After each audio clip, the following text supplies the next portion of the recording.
I woke up in a strange world, and I don't know who I am. I opened my eyes. It was all silence. There was no light. I was lying on my back with my face up. My mind was empty, and I felt weak.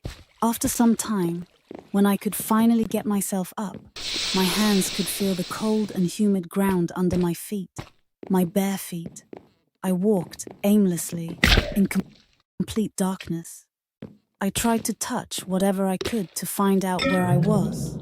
Then I figured I was walking between two cold and humid stone walls. I was in a maze. I couldn't tell how long I spent turning corners in this maze before I found myself in a long straight tunnel. Ahead of me was some faint light. I climbed and climbed the slope with all my strength.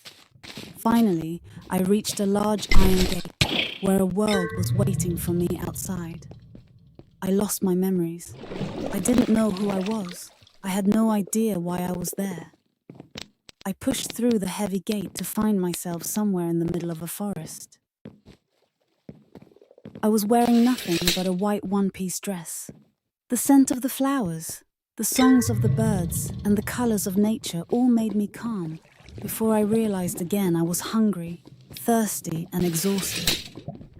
I couldn't remember how long I walked before I was by the river. I drank from it. I also took off my dress and plunged into it to bathe with great pleasure. I continued my journey alongside the river, where I found fruit trees which I picked from to satisfy my hunger. My next hope was to find civilizations by following the river.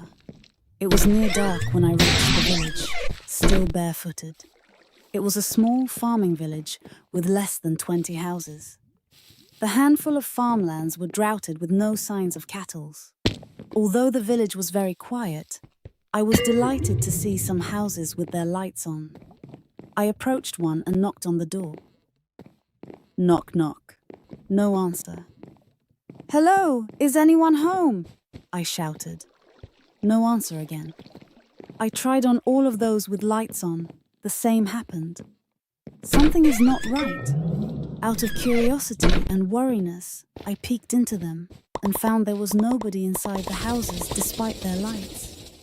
I took my tour around the village and came to a conclusion. I was alone in the village. One of the houses with lights on had its door unlocked, so I pushed through the door and entered.